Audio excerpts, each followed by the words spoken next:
મહાનગરપાલિકા દ્વારા દર વર્ષની જેમ આ વર્ષે પણ ગાંધી જયંતિ નિમિત્તે ગાંધી વંદના અને સૂત્રાંજલિ સાથે સર્વધર્મ પ્રાર્થનાનું આયોજન કરાવાયું। રાષ્ટ્રપિતા અને અંગ્રેજ જ્યોતિ દેશને અહિંસાથી આઝાદી અપાવનાર મહાત્મા ગાંધીજીની જન્મ જયંતિને દેશભરમાં ઉજવણી કરાઈ રહી છે। આઝાદી કા અમૃત મહોત્સવને લઈને સુરત મહાનગરપાલિકા દ્વારા પૂજ્ય મહાત્મા ગાંધીજીની 154મી જન્મ જયંતિની ઉજવણી તથા આઝાદી કા અમૃત મહોત્સવને લઈ વિવિધ કાર્યક્રમો યોજાયા હતા, જેમાં ગાંધી જયંતિએ સવારે ચોક બજાર ખાતે આવેલ ગાંધીબાગ માં ગાંધીજીની પ્રતિમાને સૂત્રાંજલિ સહ વંદના કાર્યક્રમનું આયોજન કરાયું હતું અને ત્યારબાદ સર્વધર્મ પ્રાર્થના અને ભજન કાર્યક્રમ યોજાયો હતો। આજે 2 ઓક્ટોબર ગાંધી બાપુની જન્મ જયંતિ છે। આ ઉજવણીનો દિવસ નથી, પણ ભારતના ઇતિહાસનો એક મહત્વપૂર્ણ દિન છે। આજે અમે સૌ જનપ્રતિનિધિ દ્વારા ગાંધી બાપુના સૂત્રાંજલિ અર્પણ કરી અને તેમને વંદન કર્યા।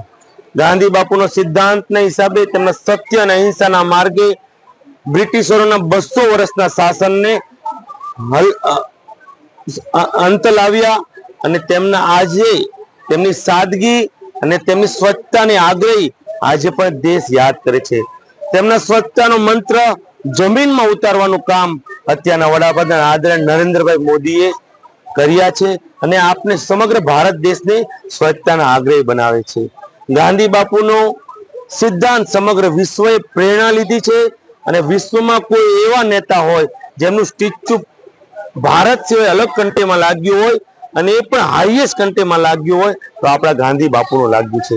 આજે પણ તેમના સિદ્ધાંતો આજે પણ જ્યારે ગાંધી બાપુ હતા ત્યારે કહેતા હતા કે વિરોધ થાય તો તેમને તમે પ્રેમથી જીતો, એ એમનો સિદ્ધાંત હતો।